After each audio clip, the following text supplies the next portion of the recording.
Confia em mim, meu amor. Foi o que o milionário sussurrou na noite de núpcias. Aquele momento se tornou o começo de tudo que ela sempre sonhou. De onde você está assistindo essa história?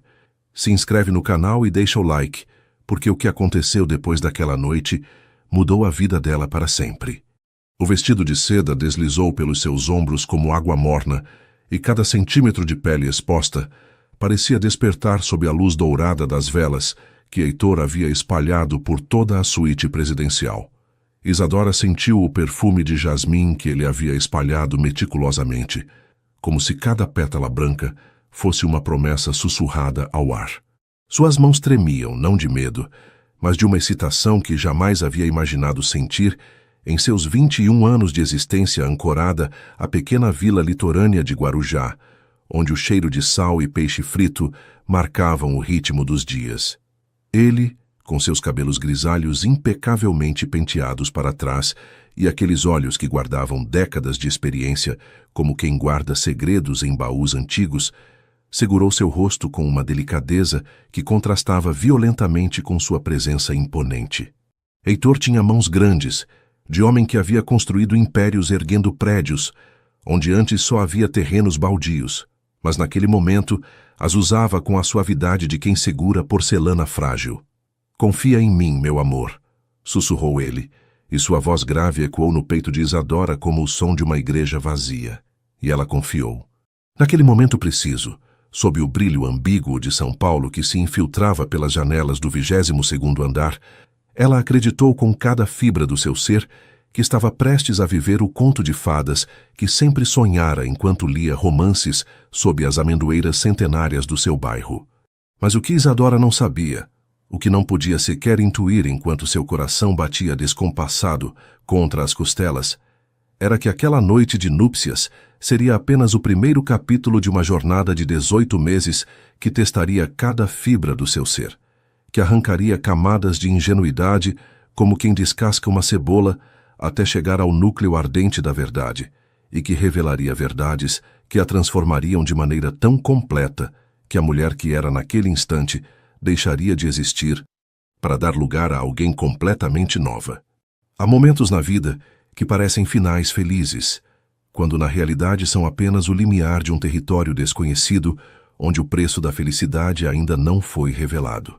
A cidade dormia lá embaixo, indiferente aos juramentos eternos que se teciam naquele quarto perfumado. Isadora fechou os olhos e se permitiu cair no abismo doce da promessa, sem saber que a verdadeira viagem mal havia começado.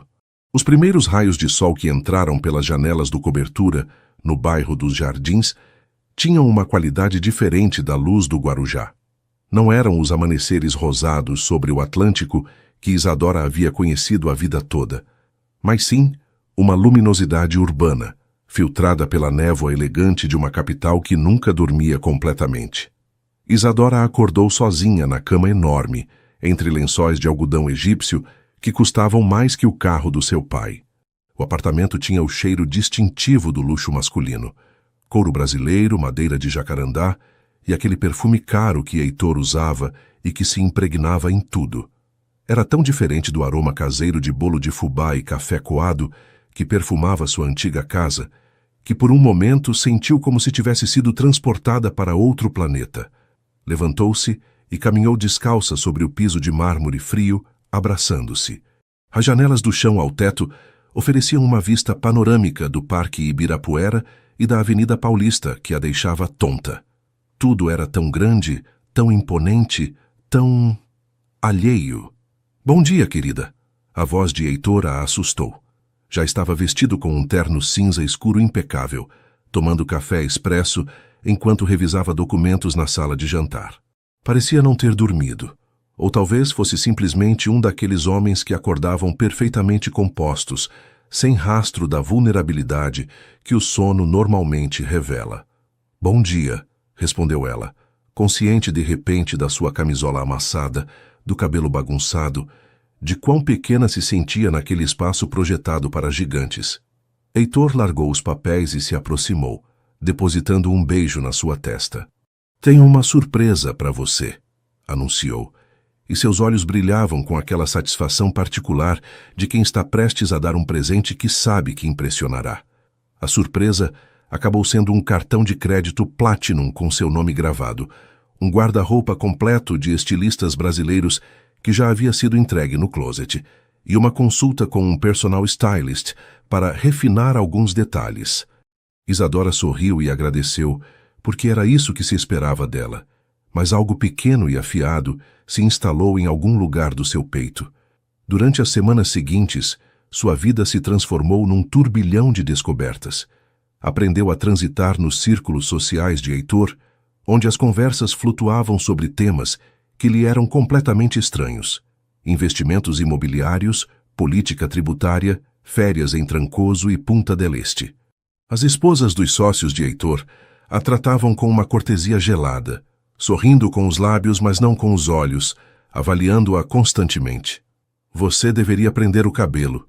Fica mais elegante, sugeriu Heitor, uma noite antes de um jantar importante. E talvez aquele vestido azul que comprei para você, o preto é jovem demais. Isadora trocou de vestido. Prendeu o cabelo. Sorriu durante todo o jantar, enquanto homens de 50 anos faziam piadas que não entendia, e suas esposas falavam de tratamentos de spa que custavam o que sua família ganhava num mês.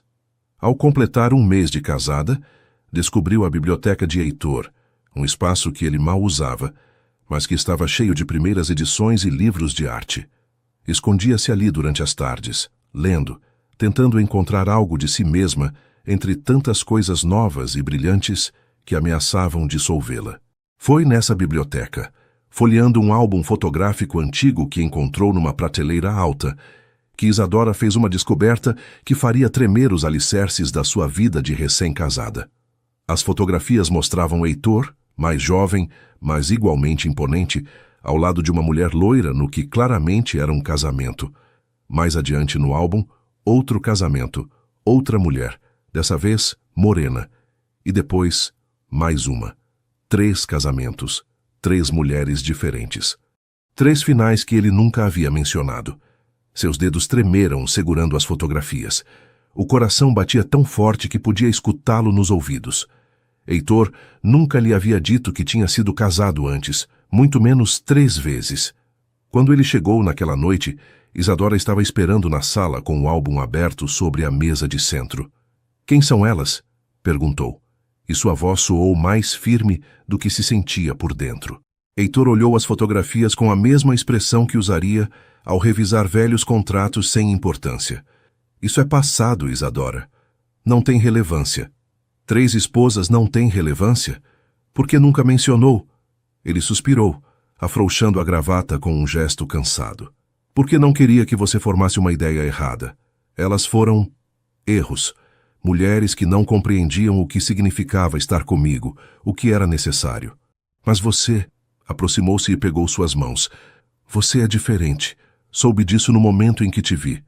Isadora queria acreditar nessas palavras. Queria se agarrar a elas como um náufrago a um tronco, mas a semente da dúvida já havia sido plantada num solo fértil de incertezas. A confiança é como um cristal. Uma vez quebrado, mesmo quando reparado, as rachaduras permanecem visíveis sob certa luz. Naquela noite, Isadora dormiu encolhida na beirada da cama, e Heitor não pareceu notar. Ou se notou, decidiu que não era importante. Aos 3 meses de casamento, Isadora havia aprendido a navegar nas águas traiçoeiras da sua nova vida com um sorriso perfeitamente ensaiado. Havia descoberto que existia um código não escrito para tudo. Como segurar a taça de vinho nos jantares, quais assuntos evitar em conversas, quando rir e quando permanecer elegantemente calada. Era como aprender um idioma novo, exceto que ninguém te entregava um dicionário. Mas o verdadeiro desafio chegou quando conheceu Valéria. Valéria Monteiro era uma empresária de 45 anos que havia construído uma rede de boutiques de luxo em todo o Brasil. Era elegante daquele jeito, que só o dinheiro antigo e a confiança inabalável conseguem produzir. Cabelo perfeitamente cortado num bob prateado, ternos sob medida que provavelmente custavam mais que o carro de Isadora, e um jeito de olhar que te escaneava completa em 3 segundos e te catalogava no seu sistema mental de classificação. Então você é a nova senhora Vasconcelos, disse Valéria, quando Heitor as apresentou numa inauguração de galeria no bairro da Vila Madalena. Seu sorriso era impecável, mas não chegava aos seus olhos cinzentos. Prazer, querida. Heitor me contou tanto sobre você. Isadora sentiu que estava sendo avaliada como uma das obras de arte penduradas nas paredes brancas da galeria. É um prazer conhecer uma amiga tão próxima do Heitor, respondeu usando o tom cortês que vinha praticando. Ah, somos mais que amigos, disse Valéria, e havia algo na forma como disse isso que fez o estômago de Isadora se apertar. Heitor e eu nos conhecemos há 20 anos. Vi toda a sua trajetória. Durante o resto da noite, Isadora notou como Valéria e Heitor interagiam com uma familiaridade que vinha apenas de décadas de conhecimento. Compartilhavam piadas internas, referências a pessoas e eventos que ela desconhecia, olhares de entendimento que não requeriam palavras. Isadora se sentiu invisível, uma criança admitida numa conversa de adultos por cortesia, mas não por desejo genuíno de incluí-la. Foi ao ir ao banheiro que Isadora ouviu a conversa que mudaria tudo.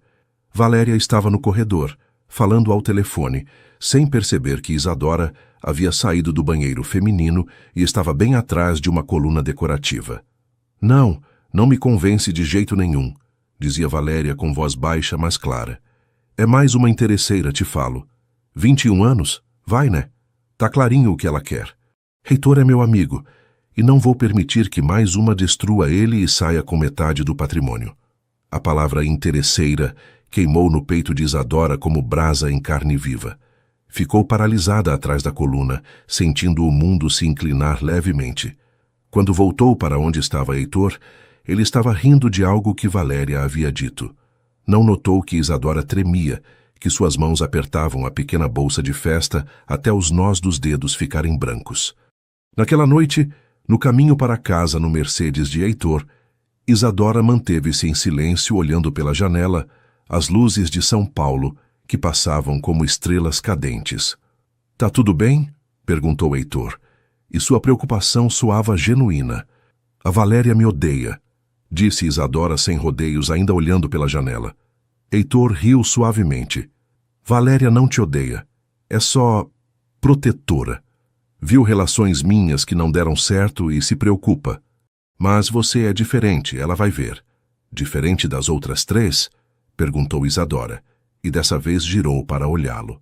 Heitor apertou o volante. — Isso não é justo. — O que não é justo? Perguntar? Querer saber por que 3 casamentos terminaram antes do meu? Não terminaram bem porque elas não entenderam o que significava fazer parte da minha vida. Queriam me mudar, me controlar. Você não é assim. Mas enquanto Isadora escutava suas palavras, uma pergunta começou a se formar na sua mente como névoa que se condensa. Será que realmente elas haviam querido mudá-lo? Ou ele as havia mudado tanto que deixaram de se reconhecer? Quando alguém te diz que você é diferente de todos os outros, às vezes é um elogio. Outras vezes é um aviso de que você está prestes a percorrer o mesmo caminho que eles percorreram. Os dias seguintes transcorreram numa tensão silenciosa. Heitor a cobria de atenções. Joias que brilhavam como constelações capturadas. Perfumes importados em frascos de cristal lapidado, convites para restaurantes onde era preciso reservar com 3 meses de antecedência. Mas Isadora começou a notar um padrão. Cada presente vinha acompanhado de uma sugestão. Esse colar ficaria perfeito com aquele vestido que comprei, o verde esmeralda. Você deveria usar esse perfume no jantar de amanhã. É mais sofisticado. Por que não corta o cabelo? Um bob como o da Valéria ficaria elegante em você. Eram sugestões pequenas, embrulhadas em amor e preocupação, mas começaram a se acumular como grãos de areia que eventualmente formam uma duna que te enterra. Uma tarde, Isadora se olhou no espelho do closet gigante e quase não se reconheceu. Seu cabelo estava penteado de um jeito que nunca teria escolhido. Usava roupas que, embora lindas, não pareciam suas. Até sua postura havia mudado. Mais rígida, mais elegante, menos ela. Quando isso havia acontecido? Em que momento havia começado a desaparecer? Tomou uma decisão então, impulsiva e temerária. No dia seguinte, sem dizer nada a Heitor, matriculou-se na USP num curso noturno de administração de empresas. Usou sua identidade de solteira, seu sobrenome de antes do casamento, como se precisasse preservar um pedaço de quem havia sido. A primeira noite de aulas, sentada numa sala de aula com cheiro de giz e páginas de livros velhos, cercada de estudantes que não sabiam quem era nem com quem estava casada, Isadora sentiu algo que não havia experimentado em meses. Sentiu-se como ela mesma. Quando Heitor perguntou naquela noite onde tinha estado, ela mentiu. No clube, com as outras esposas, pilates e depois chá. Foi sua primeira mentira deliberada, e a sensação foi estranha. Parte culpa, parte libertação. Porque pela primeira vez em 3 meses, havia feito algo só para si mesma, algo que ninguém tinha sugerido, presenteado ou aprovado. Às vezes, a menor mentira é o primeiro ato de honestidade consigo mesmo. Os meses 4 e 5 do casamento transcorreram numa dança cuidadosa de vidas duplas. De dia, Isadora era a esposa perfeita. Organizava jantares para os sócios de Heitor, comparecia a eventos beneficentes, onde sorria para fotografias que apareceriam em revistas de sociedade, aprendia a distinguir entre vinhos chilenos e argentinos. À noite, 3 vezes por semana, transformava-se em outra pessoa. Uma estudante anônima que tomava notas freneticamente, que debatia sobre modelos de negócio e estratégias de mercado, que levantava a mão para fazer perguntas sem medo de parecer ignorante.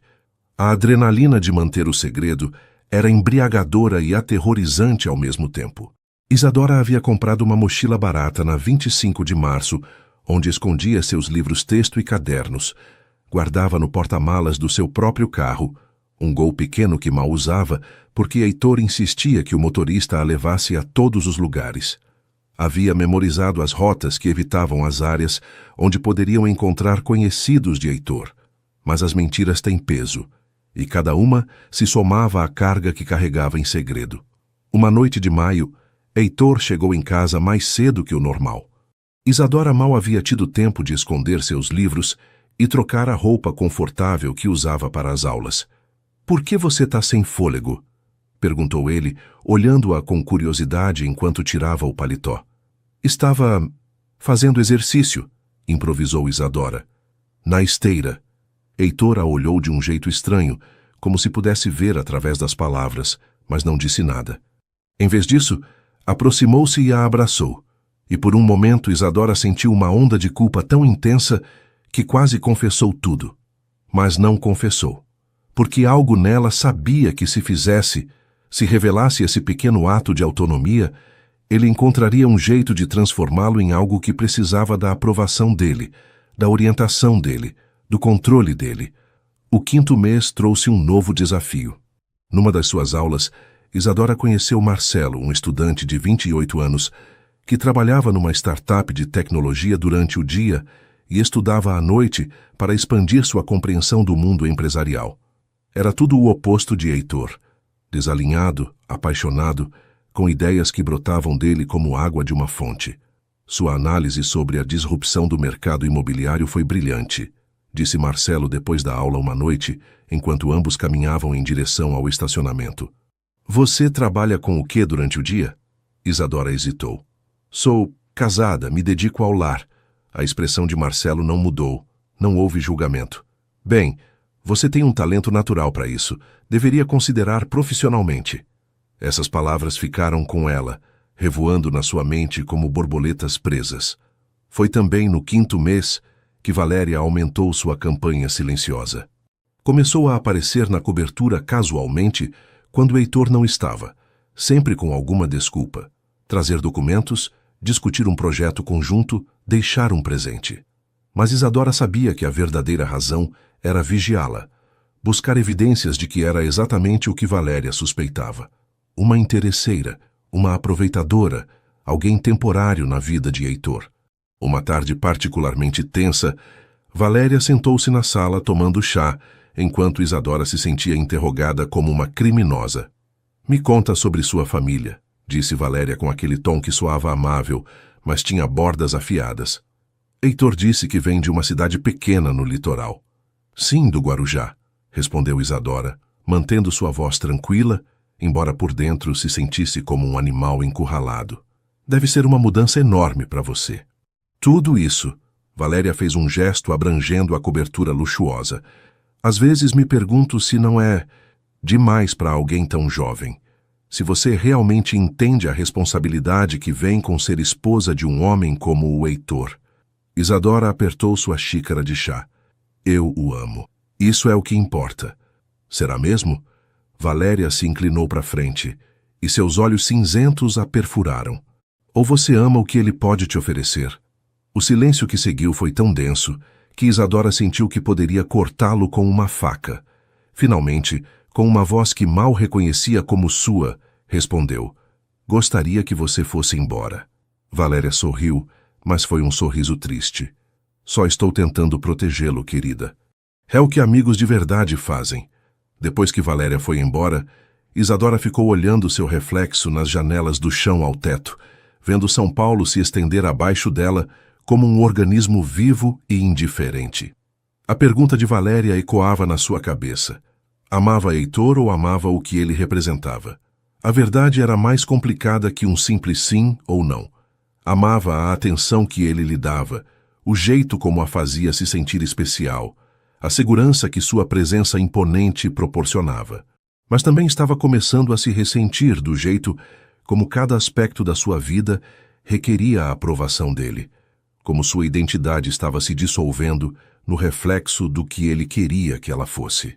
O amor verdadeiro não deveria parecer uma negociação constante entre quem você é e quem esperam que você seja. Ao final do 5º mês, Isadora estava vivendo fragmentada.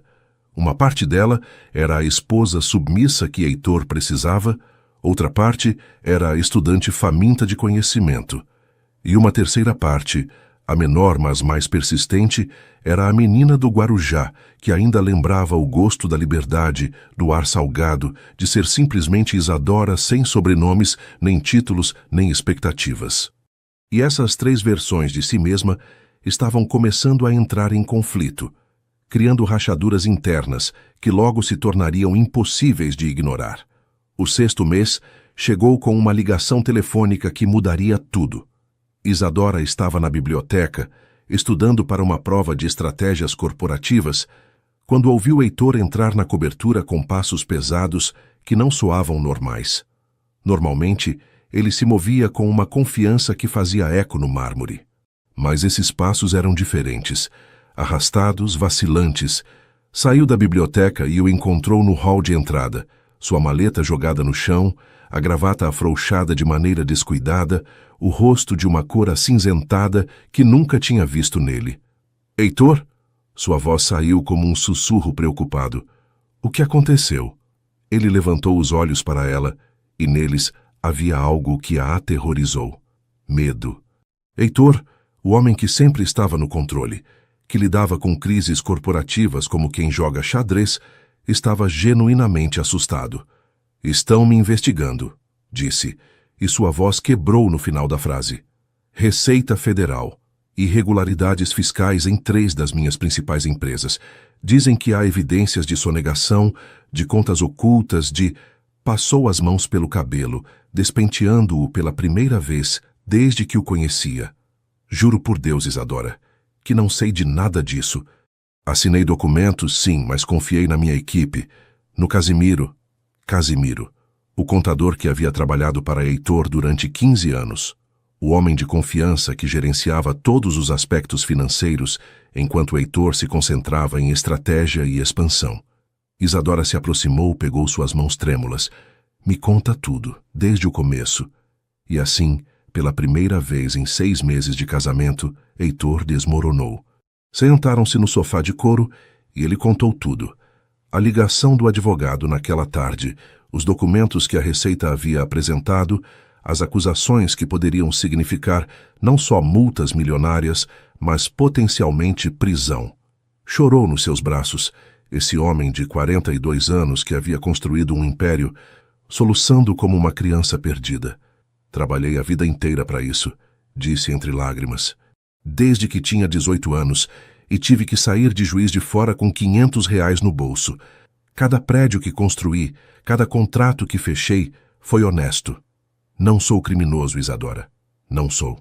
E naquele momento, algo fundamental mudou dentro dela. Não foi piedade o que sentiu, embora houvesse compaixão.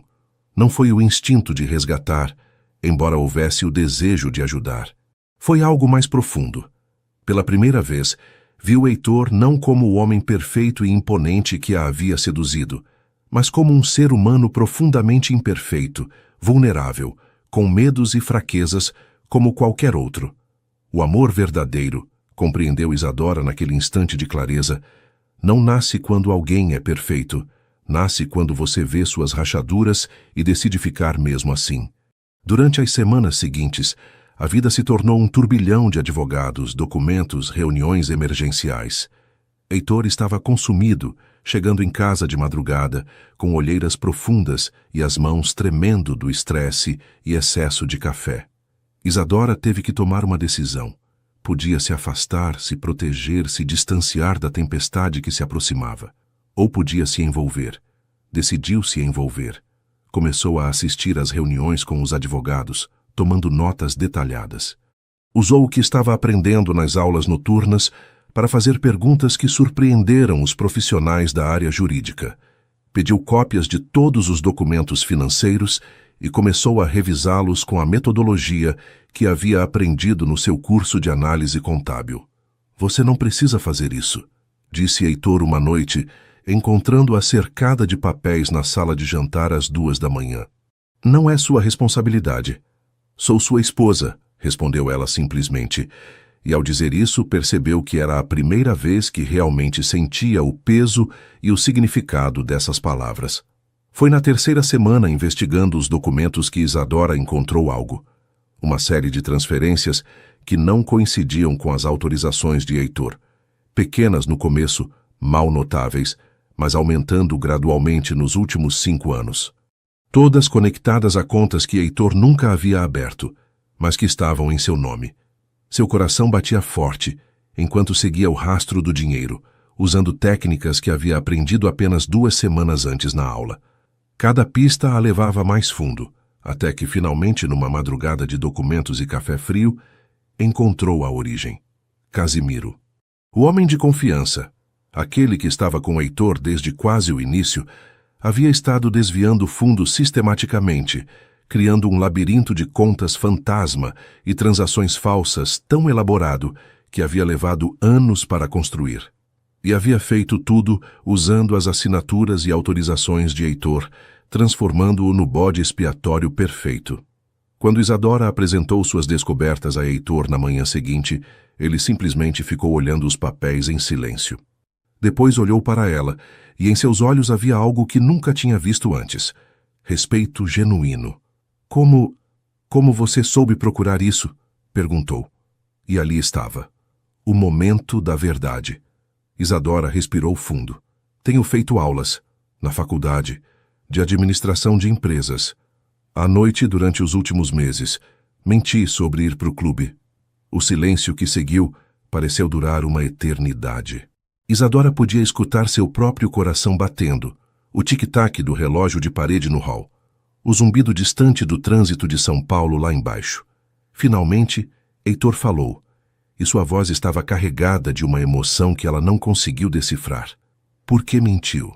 Porque eu precisava de algo que fosse só meu, porque estava me perdendo em tudo isso. Fez um gesto abrangendo a cobertura, a vida luxuosa. Porque precisava lembrar que sou Isadora, não só a senhora Vasconcelos. Heitor levantou-se e caminhou até a janela, dando-lhe as costas. Isadora sentiu seu coração encolher, esperando a explosão de raiva, as acusações de traição, talvez o fim do casamento. Mas quando ele se virou, seus olhos estavam vermelhos. Você tá certa, disse com voz quebrada. Tá completamente certa, e eu sou um idiota. Às vezes o perdão chega não quando você pede desculpas, mas quando finalmente se permite ser visto exatamente como é, com todas as suas necessidades e suas pequenas mentiras e seu desespero por manter algo de si mesmo intacto. Os dias que seguiram a revelação foram estranhos e tensos. Heitor entregou as evidências que Isadora havia descoberto aos seus advogados, que imediatamente apresentaram uma denúncia contra Casimiro. O homem que havia sido sua mão direita durante 15 anos foi preso uma semana depois, e com sua detenção veio uma avalanche de evidências adicionais que confirmavam sua culpa. Mas a vindicação legal de Heitor não curou a rachadura que havia se aberto no casamento. "Por que não me contou?" perguntou Heitor uma noite, e dessa vez sua voz não tinha raiva, apenas uma tristeza profunda. Porque sentiu que tinha que se esconder. Isadora estava sentada no sofá, abraçando os joelhos contra o peito, uma postura que não havia adotado em meses, vulnerável demais para a esposa perfeita que supostamente deveria ser. "Porque cada vez que eu queria fazer algo, você tinha uma opinião melhor. Cada escolha que eu fazia, você tinha uma sugestão de como melhorar. Meus sapatos, meu cabelo, minhas amizades, meus hobbies. Tudo precisava da sua aprovação. Eu só queria te ajudar a se adaptar", disse Heitor, e parecia genuinamente confuso. "A se sentir confortável no meu mundo." "Seu mundo?" Isadora olhou direto nos olhos dele. "E quanto ao nosso mundo? Quando deixou de ser um espaço que construíamos juntos e virou seu mundo ao qual eu tinha que me adaptar?" O silêncio pesou entre eles como uma pedra. Foi Heitor quem finalmente o quebrou. "Sabe o que me apavora?" disse, e sua voz era quase um sussurro. "Que você tá certa, que sem perceber fiz exatamente o que fiz com as outras." Era a primeira vez que ele reconhecia abertamente suas ex-esposas, que as tirava da categoria de erros do passado e as colocava no contexto de um padrão.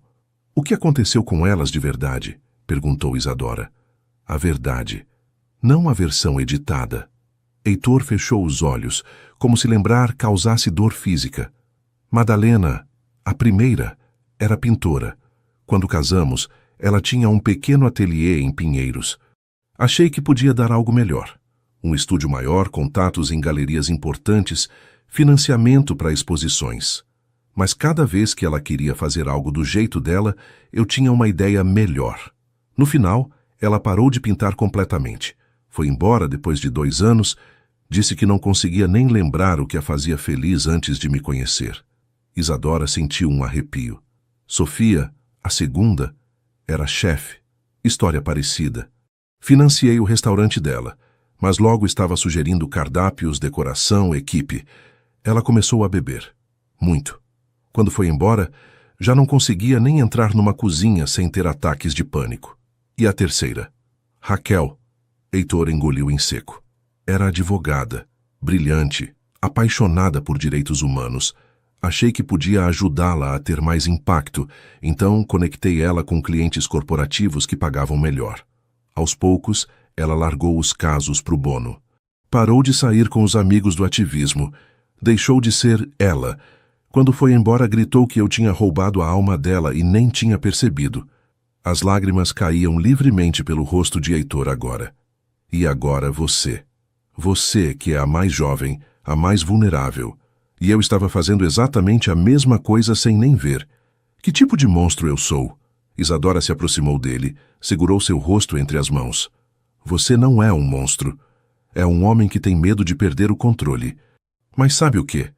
Você não pode controlar o amor, Heitor. Só pode vivê-lo. A verdadeira coragem não é não ter medo. É reconhecer que você tem deixado o medo dirigir sua vida e decidir fazer algo diferente de qualquer jeito. Naquela noite, foi um ponto de virada.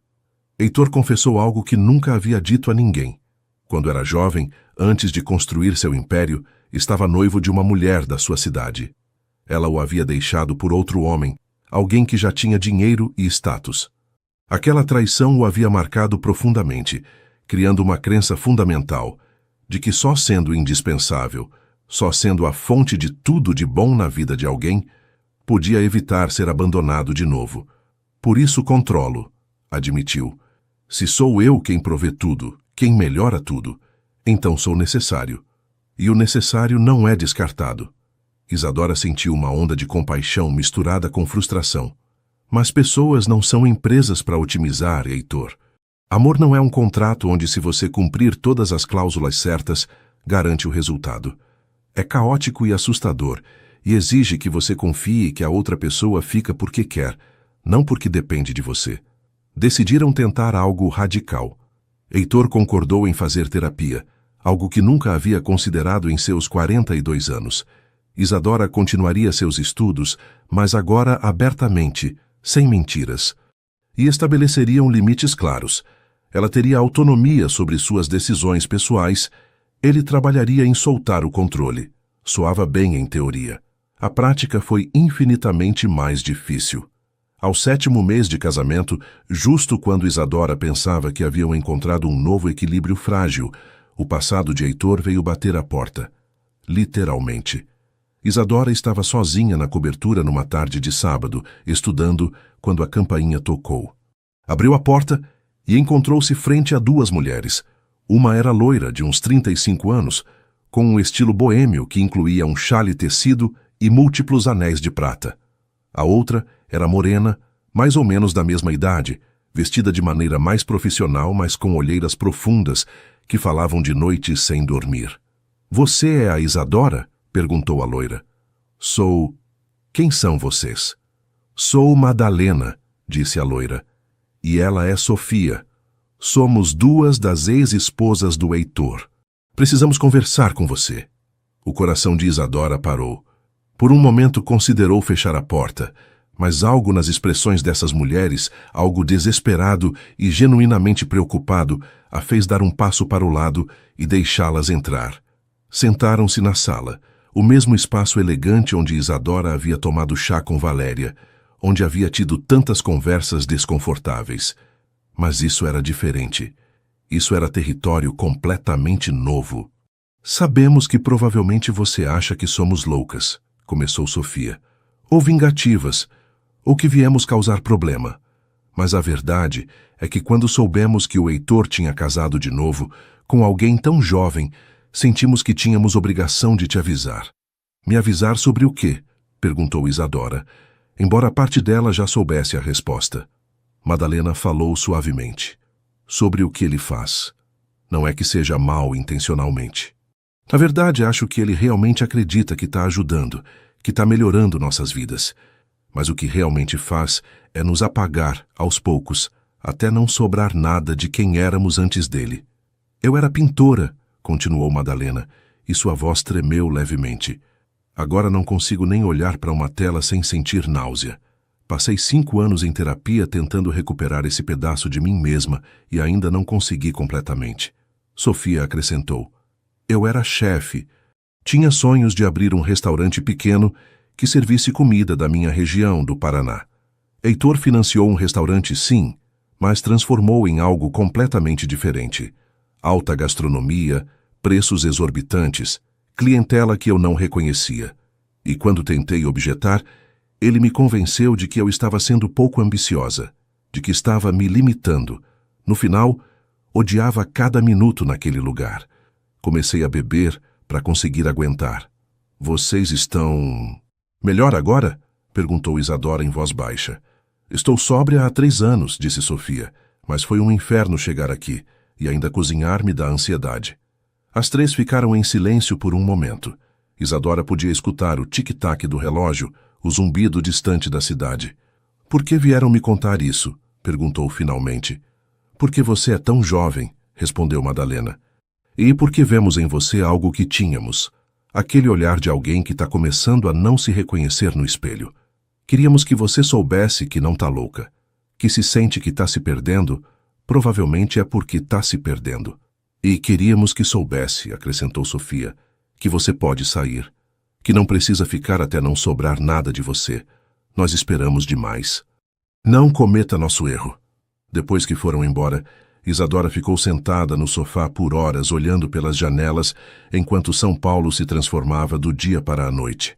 As palavras das ex-esposas ecoavam na sua mente, misturando-se com suas próprias experiências, com as confissões de Heitor, com tudo o que havia aprendido nesses 7 meses. Estava condenada a repetir o padrão? Ou seria possível, apenas possível, que porque Heitor havia reconhecido seu problema, pudessem quebrar o ciclo? Quando Heitor chegou naquela noite, Isadora contou sobre a visita. Para crédito dele, ele não ficou bravo nem as descartou. Em vez disso, sentou-se pesadamente numa cadeira e disse: "Elas têm razão de vir. Têm razão de te avisar. Eu causei muito dano." "A questão é", disse Isadora, "você consegue mudar? Nós conseguimos juntos criar algo diferente? Porque não quero terminar como elas, Heitor. Mas também não quero desistir sem tentar de verdade. Às vezes o amor mais corajoso não é ficar apesar de tudo, mas ficar com condições claras, com limites firmes, com a disposição de ir embora se esses limites forem violados." "Quero tentar", disse Heitor, "mas preciso que você seja paciente comigo. Esse é meu padrão de uma vida inteira. Não vai mudar da noite para o dia." "E eu preciso que você entenda", respondeu Isadora, "que não posso ser paciente indefinidamente. Que há um limite de quanto posso sacrificar de mim mesma, mesmo por amor." Concordaram em se comprometer novamente com a terapia, tanto individual quanto de casal. Concordaram em criar zonas sagradas nas suas vidas onde o outro não podia interferir. Seus estudos eram zona sagrada para Isadora. E os domingos de manhã seriam zona sagrada para Heitor praticar o ciclismo que havia abandonado anos atrás. Mas mesmo enquanto faziam esses planos, Isadora sabia que o verdadeiro desafio ainda estava por vir. Porque uma coisa é reconhecer um problema num momento de clareza, e outra completamente diferente é mudar quando a pressão é real e os velhos padrões puxam você como correntes submarinas. O universo não demorou para colocá-los à prova. O 8º mês trouxe consigo uma confluência de crises que parecia projetada especificamente para testar cada ponto fraco no relacionamento. Primeiro, embora as acusações legais contra Heitor tivessem sido retiradas graças às evidências de fraude de Casimiro, o dano à sua reputação já estava feito. 2 dos seus maiores clientes corporativos cancelaram contratos, citando preocupações com a gestão. Os bancos começaram a revisar suas linhas de crédito. O império que havia construído durante 2 décadas começou a tremer. Segundo, Isadora recebeu uma proposta de emprego. Uma das suas professoras, impressionada com seu trabalho em aula e sem saber quem era seu marido, a recomendou para um estágio numa prestigiosa consultoria empresarial no Rio de Janeiro. Era uma oportunidade incrível para alguém que nem tinha terminado a faculdade, mas significaria se mudar para o Rio por 6 meses. Terceiro, Valéria lançou o que só podia ser descrito como uma campanha aberta para separar Isadora de Heitor. Começou a espalhar rumores nos seus círculos sociais sobre Isadora ter estado estudando às escondidas como se fosse algum tipo de traição, sugerindo que estava planejando se divorciar e levar metade do patrimônio de Heitor. As ligações telefônicas de Heitor começaram a ser interceptadas por Valéria, que insistia em estar presente em todas as reuniões empresariais para proteger os interesses dele. E quarto, Isadora descobriu que estava exausta. A vida dupla de ser esposa e estudante, o estresse constante de navegar pelo casamento complicado, o peso de saber que 2 mulheres antes dela haviam falhado no mesmo caminho que estava percorrendo, tudo se acumulava como blocos de cimento nas suas costas. Uma noite, tudo explodiu. Heitor chegou em casa depois de uma reunião particularmente devastadora, onde havia perdido outro cliente importante. Estava sombrio, tenso, bebendo uísque direto da garrafa, algo que Isadora nunca o tinha visto fazer. Ela estava na sala de jantar, cercada de papéis, dividida entre propostas de emprego e estudos de caso para as aulas. "O que é isso?", perguntou Heitor, pegando um dos papéis. "Consultoria no Rio? É uma oportunidade", respondeu Isadora cansada. "Boa. Ia me consultar ou simplesmente ia decidir se mudar para outra cidade?" Isadora sentiu a fadiga se transformar em raiva. Consultar. De novo com essa palavra. Como se eu precisasse da sua permissão para respirar. Não é permissão, é consideração. Tô à beira do colapso financeiro, minha empresa está caindo aos pedaços e você está pensando em ir para o Rio? Sua empresa, repetiu Isadora. Sua crise, seu mundo. Quando, Heitor, nesses 8 meses, falamos dos meus sonhos, das minhas oportunidades, da minha carreira. Te dei tudo. Não quero que você me dê nada, gritou Isadora, e foi a primeira vez que realmente levantou a voz. Quero construir algo eu mesma. Quero saber que posso me sustentar sem suas joias, sem seu dinheiro, sem seu sobrenome. Você não entende? Se não sei quem sou sem tudo isso, então nunca vou saber se fico porque te amo ou porque tenho medo de ir embora. Heitor largou a garrafa com tanta força que Isadora se assustou. Depois de tudo que passamos, ainda duvida? Todo dia, disse Isadora, e as lágrimas finalmente começaram a cair. Todo dia me pergunto se sou Isadora ou se sou o projeto de melhoramento do Heitor. Todo dia me olho no espelho e tenho que fazer um esforço para lembrar quem eu era antes de te conhecer. As palavras flutuaram entre eles como cacos de vidro. Então, talvez, disse Heitor com voz perigosamente baixa, você devesse ir embora. Se é tão terrível estar comigo, se sou tão controlador e destrutivo, talvez devesse fazer o que as outras fizeram. Fugir antes que eu te destrua completamente. Isadora olhou para ele, viu a dor nos seus olhos misturada com raiva defensiva e sentiu algo se quebrar dentro dela. Não seu amor por ele, surpreendentemente, mas sua tolerância para essa dança interminável de aproximação e distanciamento, de promessas e recaídas. Você tem razão, disse finalmente. Preciso ir embora. O choque no rosto de Heitor foi instantâneo. Isadora, não permanentemente, continuou ela, sua voz tremendo, mas firme. Mas preciso de espaço, preciso de uma semana, talvez 2, para pensar, para estar num lugar onde não seja sua esposa, onde não tenha que me preocupar com seus problemas empresariais, ou com o que a Valéria pensa, ou com o legado das suas ex-esposas. Só eu, Isadora, de 21 anos, tentando descobrir que diabos eu quero da minha vida. Para onde você vai? Para casa, pro Guarujá, com minha família. Heitor desabou numa cadeira, de repente parecendo 10 anos mais velho. E depois? Não sei, admitiu Isadora. Sinceramente, Heitor, não sei. Mas acho que essa é exatamente a razão pela qual preciso fazer isso. Às vezes, o amor exige distância. Não a distância que destrói, mas a distância que clarifica, que permite que você se lembre de quem é quando não está se definindo em relação a outra pessoa. Naquela noite, Isadora fez uma mala pequena. Heitor ficou no escritório e nenhum dos dois dormiu. Na manhã seguinte, Isadora pegou um ônibus em direção ao Guarujá, vendo São Paulo desaparecer na distância, enquanto as lágrimas corriam silenciosamente pelas suas bochechas. Não sabia se estava fugindo ou se estava se salvando. Talvez, pensou, fossem a mesma coisa. A casa dos seus pais cheirava exatamente como Isadora se lembrava. Café recém-coado, bolo de fubá e aquele aroma indefinível do mar que se infiltrava por todas as janelas abertas. Sua mãe, Carmen, a abraçou na porta sem fazer perguntas, embora Isadora pudesse ver a preocupação nos seus olhos cansados. Bem-vinda de volta, filha. Foi tudo o que disse. Nos primeiros dias, Isadora simplesmente existiu. Acordava com o sol. Caminhava descalça pela praia onde havia brincado quando criança. Sentava-se nas pedras deixando a espuma do Atlântico salpicar seus pés. O ritmo aqui era completamente diferente do de São Paulo. Mais lento, mais simples, mais honesto. Sua avó, Pilar, a encontrou no terceiro dia sentada no pequeno quintal cheio de gerânios e vasos de manjericão. A anciã estava bordando, como sempre, suas mãos enrugadas movendo a agulha, com uma precisão que desmentia seus 80 anos. Quer me contar, ou quer que eu simplesmente sente aqui em silêncio? Perguntou Pilar. Isadora sorriu apesar das lágrimas que ameaçavam voltar. Não sei se consigo colocar em palavras a bagunça que é a minha vida, vó. Tenta. Tenho o dia todo. E assim, Isadora contou tudo.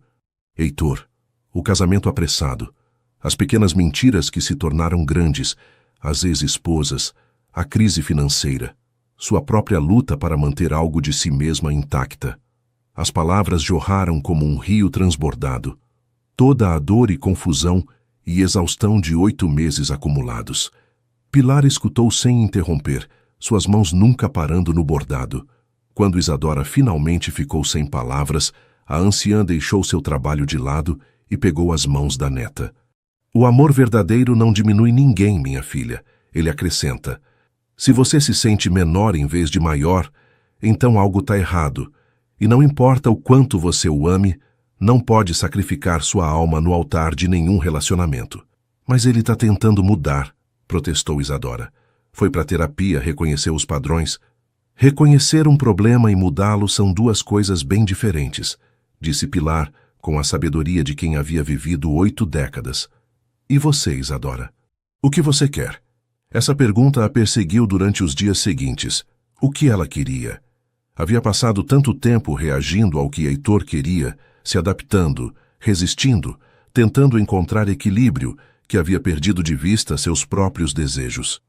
Uma tarde, seu irmão mais novo, Jefferson, um rapaz de 17 anos com o cabelo despenteado pelo vento e as mãos perpetuamente manchadas de óleo de motor, trabalhava na oficina mecânica da cidade, sentou-se ao seu lado no calçadão.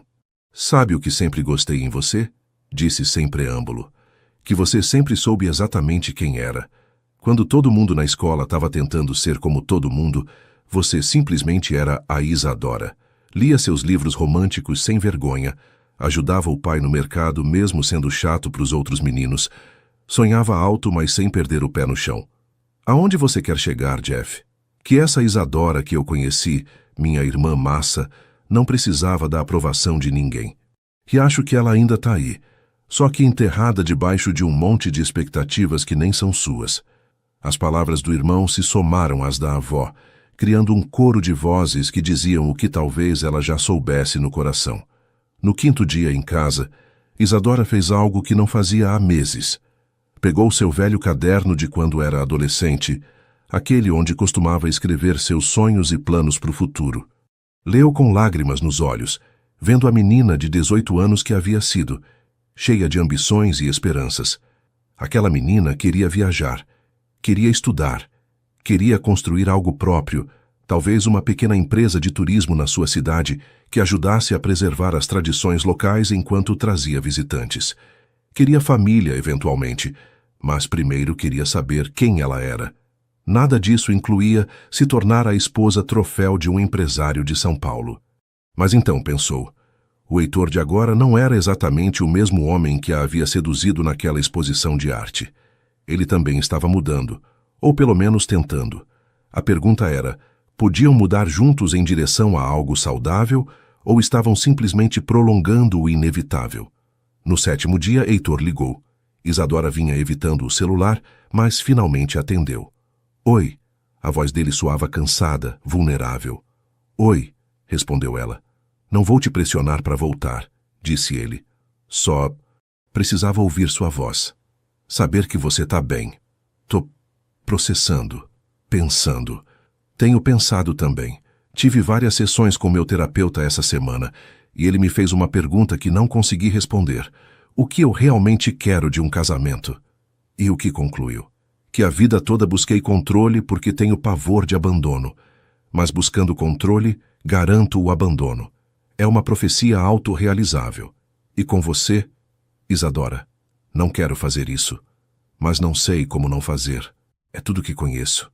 Isadora fechou os olhos, sentindo o sol no rosto, escutando as gaivotas gritando à distância. Quer saber o que aprendi essa semana? Quero. Que te amo. Realmente te amo.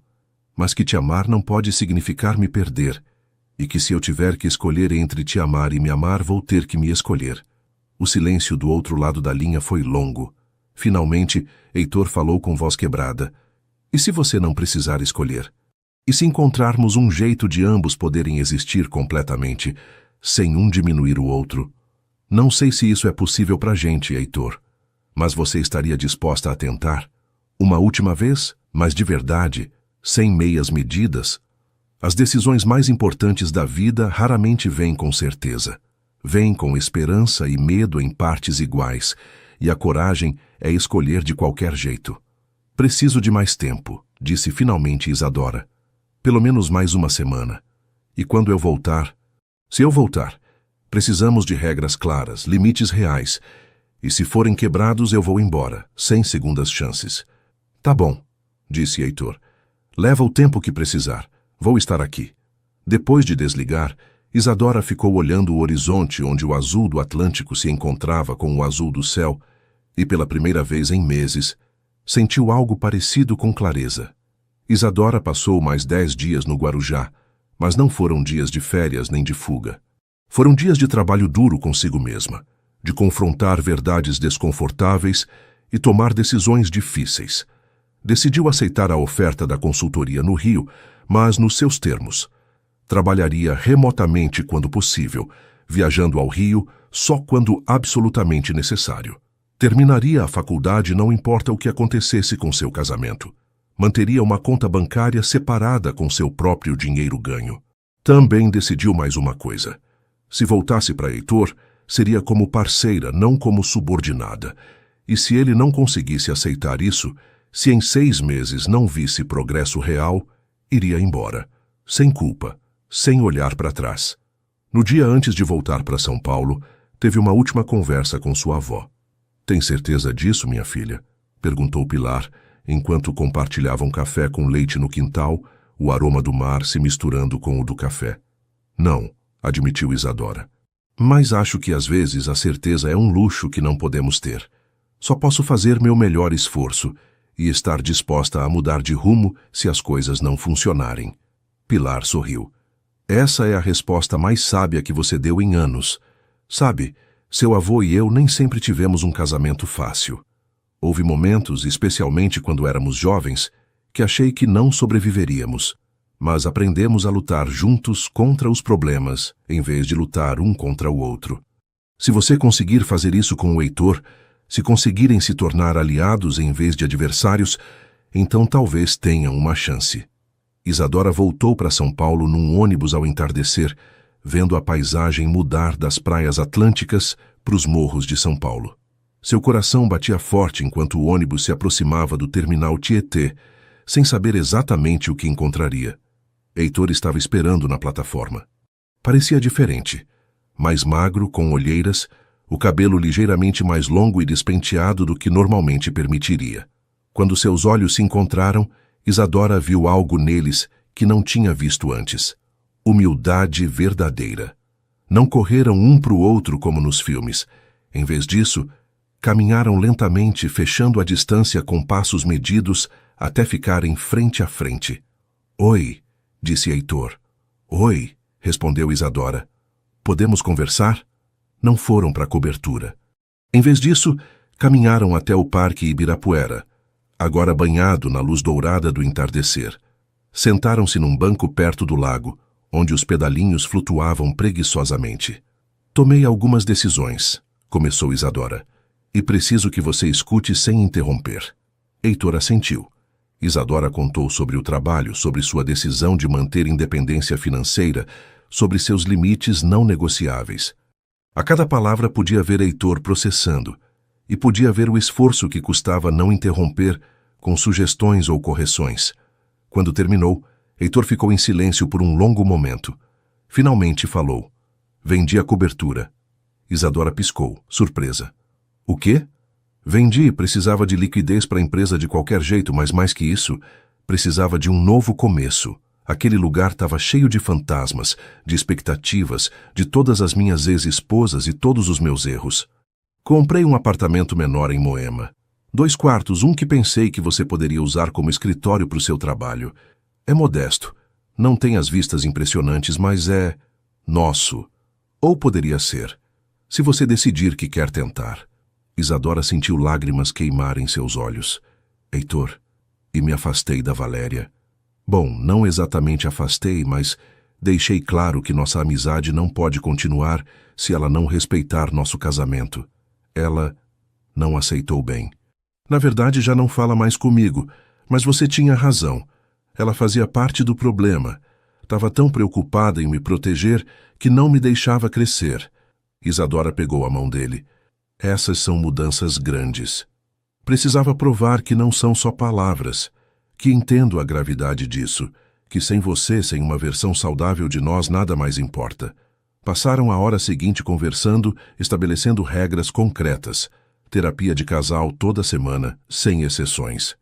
Decisões importantes seriam tomadas juntos, com peso igual. Cada um teria seus próprios espaços e atividades onde o outro não interferiria.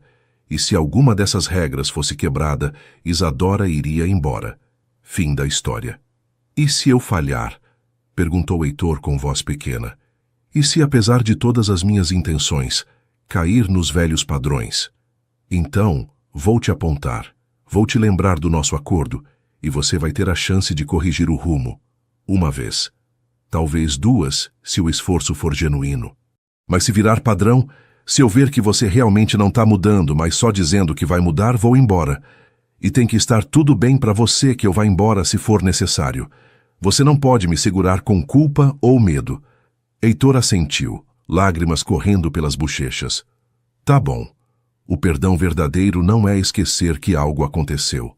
É lembrar completamente e escolher dar a outra pessoa uma chance de ser diferente, sabendo que você tem o poder de ir embora se não for. Não foi uma reconciliação de conto de fadas. Não teve música de fundo nem beijo cinematográfico sob o entardecer. Apenas duas pessoas machucadas e complicadas, decidindo que amar significava ser corajosos o suficiente para tentar de novo, diferente dessa vez, com os olhos completamente abertos. Isadora se mudou para o novo apartamento em Moema naquela noite. Era 1/10 do tamanho da cobertura, com paredes que precisavam de pintura e pisos que rangiam.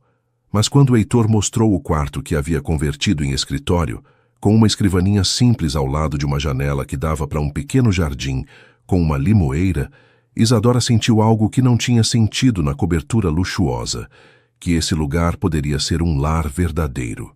Os meses seguintes foram os mais difíceis da vida de Isadora, mas também os mais reveladores. Heitor não mudou da noite para o dia. Houve recaídas. Houve momentos em que Isadora encontrava sugestões sobre sua roupa no lavabo ou quando ele organizava reuniões que afetavam seu horário sem consultá-la primeiro.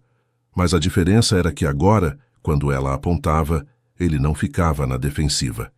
Pedia desculpas. Realmente pedia desculpas, não com palavras vazias, mas com mudança de comportamento. A terapia de casal foi brutal. O terapeuta, Dr. Henrique, um homem de voz suave, mas perguntas afiadas como facas, os forçou a confrontar verdades que prefeririam ter mantido enterradas. Numa sessão particularmente intensa, Dr. Henrique se dirigiu a Heitor. O que exatamente você teme que aconteça se não controlar cada aspecto da vida da Isadora? Heitor lutou com a resposta por um longo tempo. Finalmente, com voz quebrada. Que ela perceba que não sou suficiente, que sem tudo que posso oferecer sou só. Um homem de 42 anos, com um passado cheio de fracassos e uma incapacidade evidente de manter relacionamentos saudáveis. E você, Isadora? Dr. Henrique se virou para ela. Por que você se casou com o Heitor? Isadora havia preparado respostas bonitas para essa pergunta, mas naquele momento de vulnerabilidade, decidiu ser completamente honesta. Porque ele me fazia sentir especial. Porque depois de anos sentindo que não era suficiente para minha mãe, que nunca estaria à altura das expectativas dela, Heitor me fazia sentir extraordinária. E também porque eu tinha medo da ideia de terminar como minha mãe, trabalhando no mercado de peixe a vida toda, cansada, amargurada, sentindo que a vida passou sem perceber. Heitor representava escapar desse destino. Então ambos, disse Dr. Henrique, entraram nesse casamento não buscando amor tanto quanto fugindo dos seus próprios medos e inseguranças. Foi como se tivessem tirado um véu dos olhos.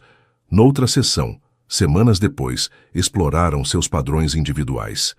Heitor revelou que sua primeira namorada, aquela que o havia deixado por um homem mais rico, tinha dito que ele nunca seria suficiente, que nunca chegaria a lugar nenhum. Essas palavras haviam se incrustado tão profundamente na sua psique que ele passou as 2 décadas seguintes tentando provar que estavam erradas, acumulando riqueza e poder como armadura. Isadora confessou que sua mãe, Carmen, constantemente a comparava desfavoravelmente com outras meninas da cidade, que eram mais práticas, mais bonitas, mas seja lá o que for. Nunca sentia que seu amor pelos livros ou seus sonhos de algo maior fossem valorizados. Heitor a havia feito sentir valorizada, mas o preço tinha sido se tornar a versão dela que ele precisava, não a que ela era. E quem vocês são realmente, além desses medos e essas máscaras? Perguntou o Dr. Henrique. Essa pergunta os levou a uma tarefa. Durante um mês, cada um deveria fazer algo toda semana que fosse completamente para si mesmo, sem consideração do que o outro pensasse ou precisasse. Heitor começou a pedalar aos domingos de manhã, juntando-se a um grupo de ciclistas amadores que não sabiam nem se importavam com quem ele era. Isadora se juntou a um clube de leitura numa livraria independente perto de Pinheiros, onde discutiam romances num português entremeado com palavras de outras línguas, onde ninguém a julgava. Devagar, bem devagar, começaram a se redescobrir não só a si mesmos, mas um ao outro. Uma noite, Isadora estava cozinhando. Vinha aprendendo experimentos desajeitados que às vezes terminavam em desastres e outras em refeições decentes, quando Heitor chegou em casa cheirando a suor e ar livre depois de uma das suas pedaladas. "Você tá fedendo", disse Isadora rindo. "Eu sei", respondeu ele sorrindo de um jeito que Isadora não tinha visto antes. Genuíno, relaxado, sem a camada de controle cuidadoso que normalmente carregava. "Mas me sinto incrível, sabe? Tinha esquecido como é fazer algo só porque é divertido, não porque constrói contatos ou impressiona alguém." "Bem-vindo ao mundo dos mortais", brincou Isadora. Heitor se aproximou, abraçou-a por trás, enquanto ela mexia algo que cheirava vagamente a moqueca, mas que provavelmente não era. "Obrigado." "Por quê?" "Por não desistir de mim. Por acreditar que eu podia ser melhor. Por ser forte o suficiente para exigir que eu fosse melhor." Isadora se virou nos seus braços. "Heitor, te amo. Mas você precisa entender uma coisa. Não fico porque você é perfeito ou porque mudou completamente. Fico porque vejo o esforço, porque todo dia você escolhe tentar, mesmo quando é difícil. Isso é o que importa. O amor maduro não é a ausência de problemas, é a decisão diária de enfrentar esses problemas juntos, com honestidade e esforço compartilhado." Ao terceiro mês dessa nova fase, Isadora começou oficialmente seu trabalho com a consultoria. Era desafiador, às vezes avassalador, mas incrivelmente satisfatório. Quando recebeu seu primeiro salário, chorou. Não porque precisasse do dinheiro, mas porque representava algo que havia construído ela mesma, independente de Heitor. Heitor teve seus próprios desafios. Sua empresa se estabilizou, mas nunca voltaria às alturas de antes. Teve que aceitar ser um jogador médio em vez de um titã. Foi uma pílula amarga de engolir para alguém cuja identidade completa tinha estado envolvida no sucesso empresarial. Mas algo estranho aconteceu. Ao soltar a necessidade de ser o melhor, o mais rico, o mais poderoso, Heitor começou a encontrar satisfação em coisas mais simples, em projetos menores que realmente lhe interessavam, em relações de negócios baseadas em respeito mútuo em vez de dominação. Uma noite, na sessão de terapia, Dr. Henrique os olhou com algo que poderia ter sido orgulho. "Vocês percorreram um longo caminho", disse, "mas quero fazer uma pergunta final antes de considerarmos encerrar nossa terapia intensiva. Por que vocês estão juntos agora? Não porque se casaram, não porque decidiram tentar de novo, mas porque estão escolhendo estar juntos neste momento presente." Isadora falou primeiro.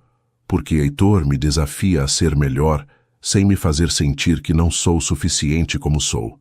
Porque construímos algo juntos que é imperfeito, mas real. Porque quando olho para ele, vejo não só o homem que ele é, mas o homem que ele está escolhendo se tornar." Heitor pegou a mão dela antes de responder. "Porque Isadora me vê completamente, incluindo todas as partes quebradas e assustadas, e não foge. Porque me força a ser honesto comigo mesmo, de jeitos que nunca fui antes. Porque com ela posso ser simplesmente Heitor, não o CEO, não o cara bem-sucedido, só eu, doutor." Henrique sorriu. "Essa é uma boa base. Não perfeita, mas boa. E sabem de uma coisa, a perfeição é supervalorizada de qualquer jeito." Há um ano de casados, Isadora e Heitor organizaram um jantar pequeno. Não foi uma celebração elaborada como as que Heitor costumava organizar, mas algo íntimo. Só eles, a mãe de Heitor, visitação que tinha vindo de Juiz de Fora, os pais e a avó de Isadora, e, surpreendentemente, Madalena e Sofia, as ex-esposas de Heitor. A ideia tinha sido de Heitor. E quando ele propôs para Isadora, ela ficou atônita. Você quer convidar suas ex-esposas para o nosso jantar de aniversário? Quero fazer as pazes, tinha explicado Heitor. Fiz muito mal a elas, muito mal, e embora não possa desfazer isso, posso pelo menos reconhecer. E quero que elas vejam você, que vejam que é possível fazer algo diferente. Então ali estavam, no pequeno apartamento em Moema, que agora parecia mais lar que qualquer cobertura luxuosa jamais tinha parecido. A mesa estava cheia de pratos simples, mas feitos com amor.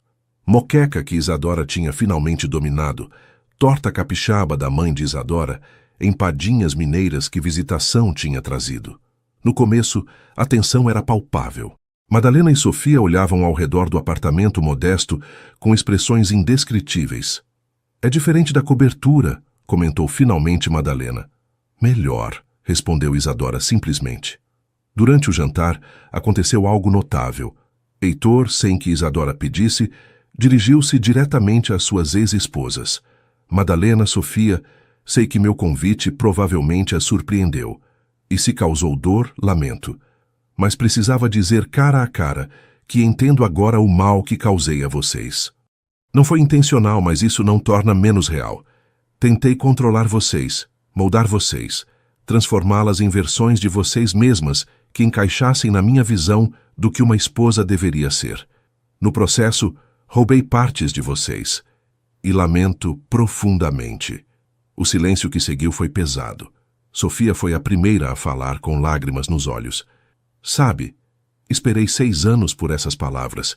Não precisava delas para te perdoar. Já fiz meu próprio trabalho em terapia para isso. Mas precisava delas para sentir que não estava louca. Que o que vivi foi real e não foram imaginações minhas. Madalena acrescentou. O que mais me doeu não foi que você me mudou, mas que me convenceu de que era eu que estava errada. Que meus sonhos eram pequenos, que minha visão era limitada. Levei anos para recuperar a confiança no meu próprio julgamento. Eu sei, disse Heitor, e se pudesse voltar no tempo, não pode, interrompeu Madalena, mas não com crueldade. Mas pode fazer o certo agora, com a Isadora, e pelo que vejo, olhou ao redor. Parece que você realmente está tentando. A conversa se abriu depois disso. Visitação, a mãe de Heitor, compartilhou histórias de como seu filho tinha sido quando criança, sensível, com medo de decepcionar, sempre tentando provar que valia alguma coisa. O pai dele, disse a anciã, era um homem duro, nunca satisfeito, sempre exigindo mais. Heitor passou a infância tentando ganhar a aprovação dele. Nunca conseguiu. Isso deixa cicatrizes. Pilar, a avó de Isadora, falou sabiamente. O passado nos forma, mas não precisa nos definir. O que importa é o que fazemos com as lições que aprendemos. Depois do jantar, enquanto Isadora e Madalena lavavam a louça juntas na cozinha pequena, a pintora falou em voz baixa. Você é feliz? Isadora considerou a pergunta cuidadosamente. Nem sempre. Há dias difíceis. Há momentos que vejo os velhos padrões tentando voltar e tenho que lutar contra eles. Mas sim, acho que estou construindo algo que pode se tornar felicidade real. Não a felicidade de conto de fadas, mas algo mais substancial. Madalena sorriu. Isso é mais do que eu tive. Se cuida, Isadora. E se precisar conversar com alguém que entende, tô aqui. Naquela noite, depois que todos foram embora, Isadora e Heitor sentaram-se na pequena varanda que dava para o jardim com a limoeira. O ar tinha o frescor do outono paulistano. No que você está pensando? Perguntou Heitor. Enquanto já percorremos, e enquanto ainda falta para percorrer. Heitor a abraçou. Acha que vamos conseguir? Não sei, respondeu Isadora honestamente. Mas pela primeira vez, sinto que o sucesso não depende de alcançar alguma versão perfeita de nós mesmos. Só de continuar tentando, continuar se escolhendo, continuar crescendo. O verdadeiro triunfo não é nunca cair. É levantar toda vez um pouco mais sábio, um pouco mais forte, um pouco mais capaz de amar e ser amado completamente. Aos 18 meses de casados, Isadora descobriu que estava grávida. A notícia chegou num momento curiosamente perfeito e imperfeito ao mesmo tempo. Perfeita porque o relacionamento finalmente parecia sólido, construído sobre alicerces de honestidade e esforço mútuo. Imperfeita porque ambos ainda estavam navegando nas águas complicadas dos seus próprios demônios, e a ideia de trazer uma criança para esse espaço era aterrorizante. Isadora ficou olhando para o teste de gravidez positivo por quase 1 hora, sentada no banheiro do apartamento, com 1000 pensamentos correndo pela sua mente. Estava pronta para ser mãe? Heitor estava pronto para ser pai? E se repetissem os padrões dos seus próprios pais? E se o relacionamento, ainda em reparação, não sobrevivesse ao estresse de um bebê? Quando finalmente contou a Heitor naquela noite, a reação dele a surpreendeu. Não houve júbilo automático, nem declarações de alegria. Em vez disso, ele sentou-se lentamente, com o rosto pálido, e disse: "O que você quer fazer?" "O que eu quero fazer?" repetiu Isadora. "Não quer dizer o que nós deveríamos fazer?" "Não." Heitor balançou a cabeça. "É seu corpo, Isadora, sua vida, nosso casamento. Se você decidir que não é o momento certo, vou entender. Se decidir que quer seguir em frente, vou estar aqui. Mas essa decisão tem que ser sua primeiro. Completamente sua." Isadora sentiu lágrimas queimarem seus olhos. Esse era Heitor aprendendo, crescendo, soltando o controle mesmo na maior decisão que poderiam enfrentar. "Não sei", admitiu ela. "Tô apavorada, Heitor. E se eu for uma mãe terrível? E se repetirmos todos os erros dos nossos pais? E se... Ei!"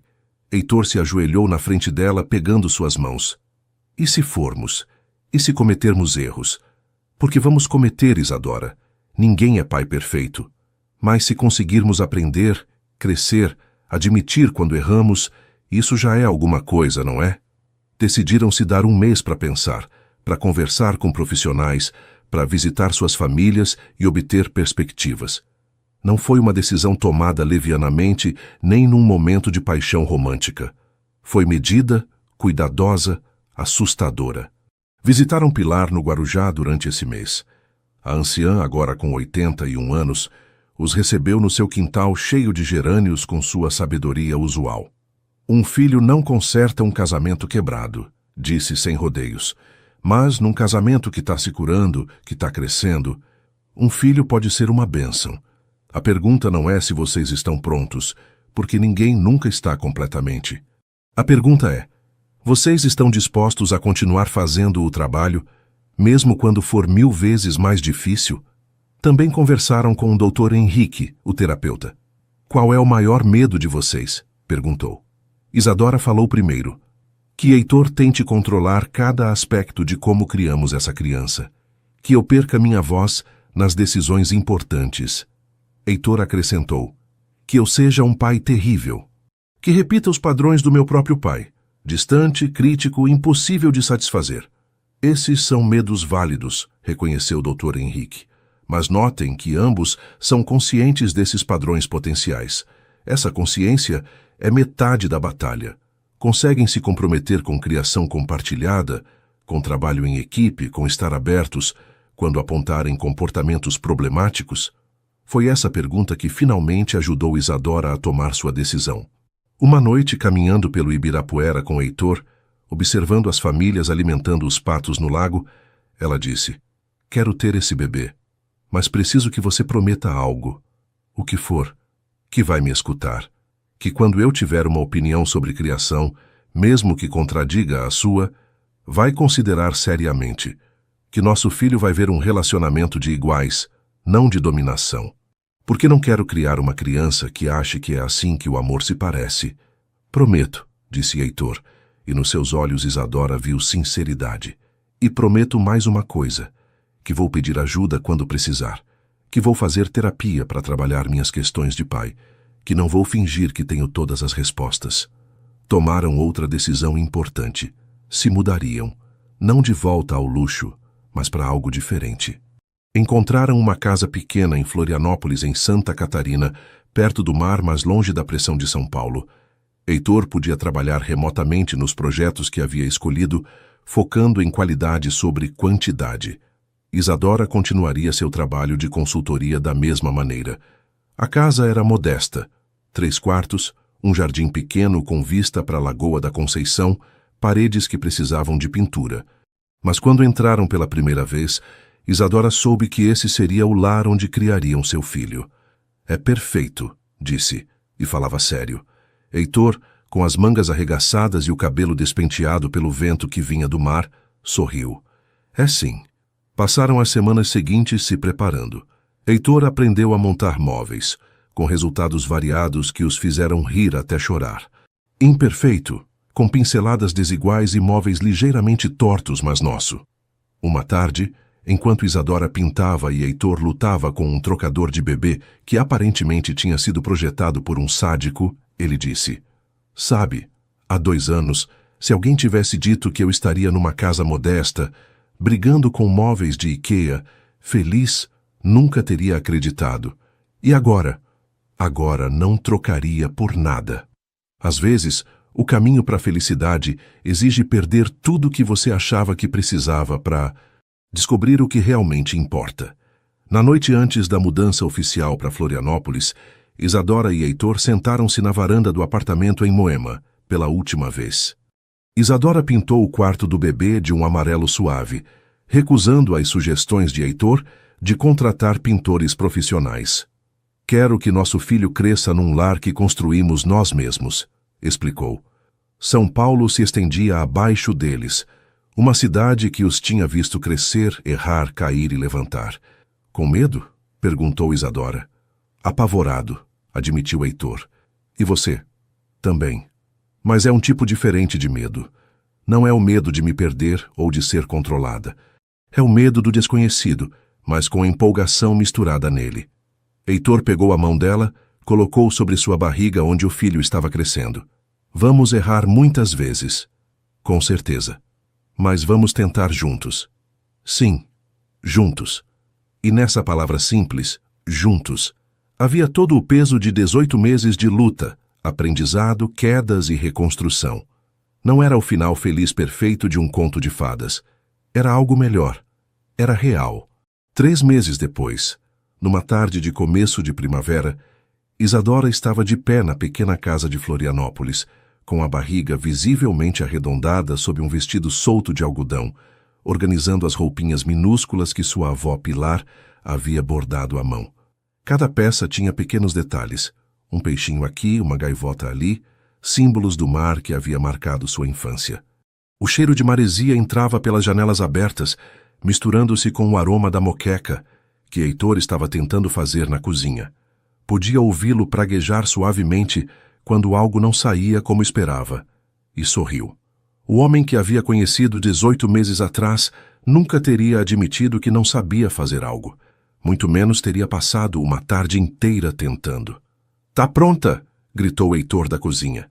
"Bom, mais ou menos. Não sei se dá para chamar tecnicamente de moqueca, mas é comestível." Isadora caminhou até a cozinha, uma mão apoiada na lombar.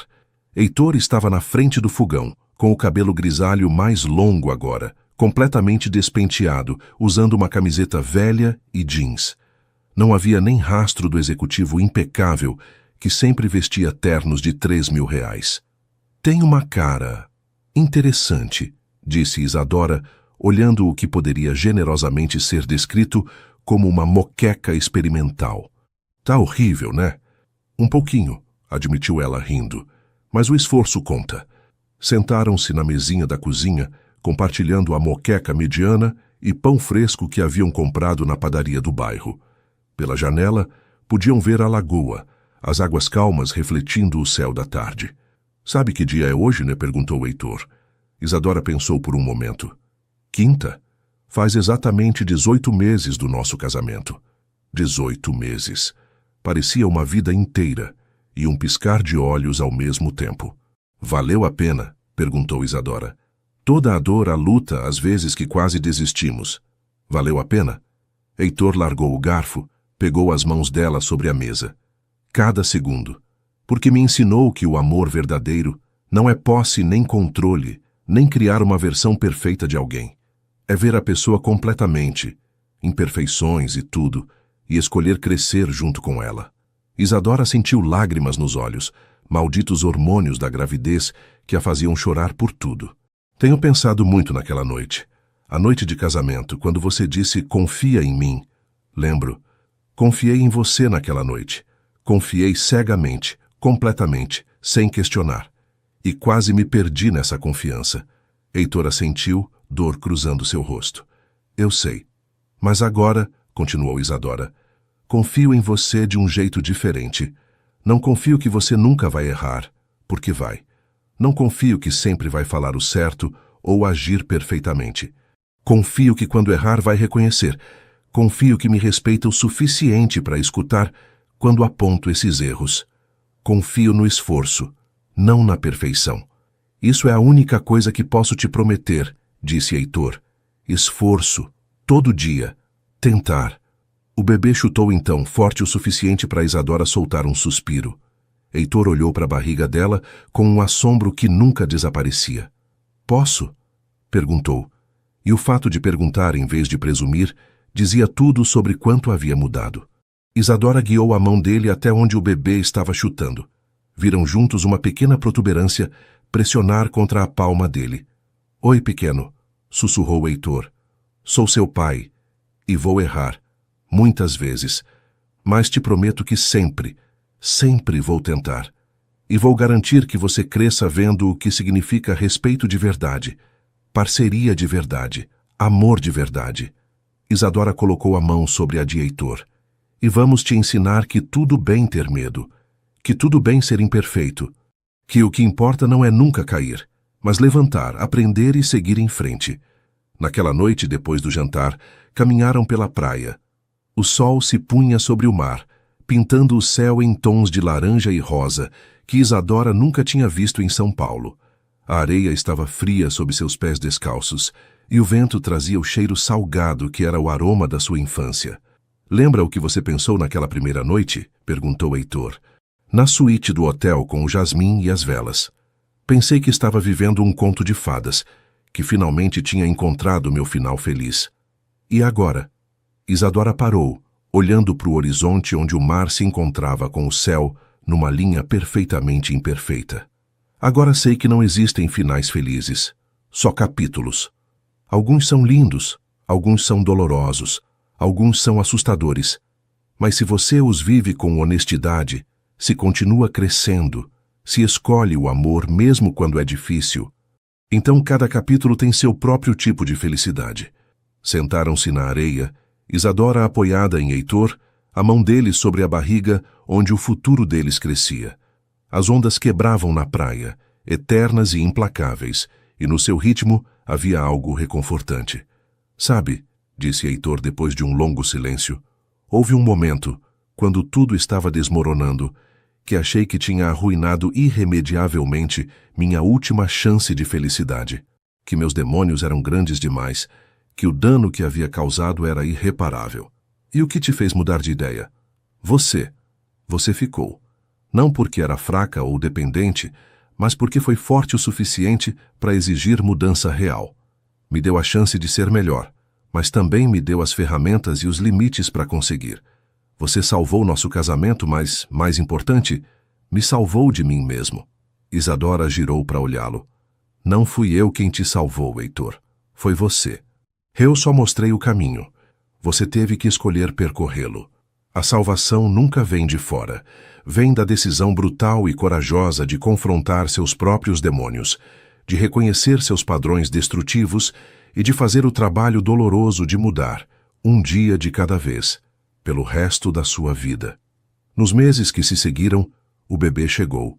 Uma menina, que chamaram de Marina, com os olhos de Isadora e o nariz de Heitor. Os primeiros dias foram caóticos, aterrorizantes, lindos. Heitor trocou fraldas com mãos desajeitadas, ficou acordado em noites intermináveis, chorou na primeira vez que Marina realmente o olhou. Isadora aprendeu a amamentar, a acalmar, a confiar nos seus instintos, mesmo quando cada livro de maternidade dizia algo diferente. Tiveram discussões sobre estilos de criação. Heitor ocasionalmente caía em padrões controladores, sugerindo o jeito certo de fazer as coisas. Mas toda vez que Isadora apontava, ele parava, respirava fundo, pedia desculpas. E toda vez o tempo entre a sugestão e a correção ficava mais curto. Quando Marina fez 6 meses, Isadora voltou a trabalhar. Foi difícil, cheio de culpa e lágrimas, mas Heitor estava lá.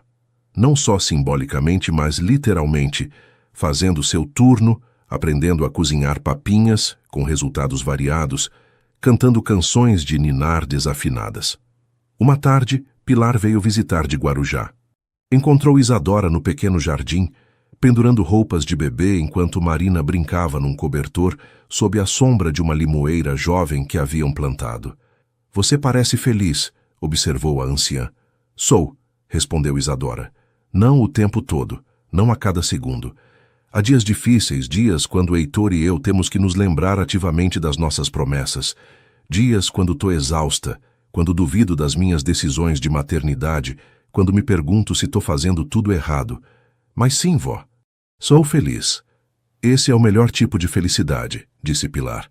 "Não a fabricada dos filmes, mas a real, com todos os seus problemas e desafios incluídos."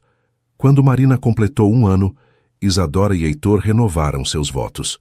Não foi uma cerimônia grande, só eles, suas famílias próximas e, surpreendentemente, as 3 ex-esposas de Heitor, com quem haviam desenvolvido relações de amizade improváveis, mas genuínas. Dessa vez, quando Heitor disse "confia em mim", Isadora sabia exatamente o que isso significava. Não confiança cega, mas confiança conquistada. Não perfeição prometida, mas esforço comprometido. Não um conto de fadas, mas uma história real de pessoas imperfeitas, escolhendo se amar completamente. E quando Isadora disse seus próprios votos, renovados e reescritos, falou de limites e respeito, de crescimento individual e compromisso compartilhado, da coragem que exige ficar e da coragem que exige ir embora se necessário. Falou de amor, não como posse, mas como companheirismo, não como fusão, mas como 2 pessoas completas escolhendo caminhar juntas. Anos depois, quando Marina era uma menina de 5 anos, que perguntava como mamãe e papai se conheceram, Isadora contou uma versão editada da história. Contou sobre um empresário e uma jovem de uma cidade litorânea, sobre desafios e crescimento, sobre aprender que o amor verdadeiro exige trabalho, mas vale cada esforço. "E viveram felizes para sempre?", perguntou Marina com os olhos brilhantes. Isadora trocou um olhar com Heitor, que sorriu. "Vivemos", disse Isadora. "Alguns dias mais felizes que outros, mas juntos nos escolhendo todo dia, crescendo, aprendendo. E isso, meu amor, é melhor que qualquer conto de fadas." Porque no final, Isadora havia aprendido que a verdadeira mágica não estava na noite de jasmins perfeitamente perfumada, ou nas joias brilhantes, ou na vida de luxo. Estava no homem que aprendeu a soltar o controle. Estava na mulher que aprendeu a exigir respeito. Estava nas moquecas queimadas e nos móveis mal montados e nas noites sem dormir com um bebê chorando. Estava na decisão diária, consciente e corajosa, de escolher o amor imperfeito sobre a solidão perfeita. E enquanto o sol se punha sobre Florianópolis, pintando o céu com as mesmas cores daquela primeira noite de casamento, Isadora segurava sua filha, com Heitor ao seu lado, e soube que havia encontrado algo muito mais valioso que um conto de fadas. Havia encontrado uma vida real, com todo o seu caos e beleza, construída sobre os alicerces sólidos da honestidade, do respeito mútuo e do amor que escolhe ficar mesmo quando é difícil. O amor verdadeiro não é a ausência de conflito, é a presença de compromisso. Não é nunca duvidar, mas escolher ficar apesar das dúvidas. Não é perfeição, mas a coragem de ser imperfeitos juntos. E nessa verdade simples, mas profunda, encontraram seu para sempre.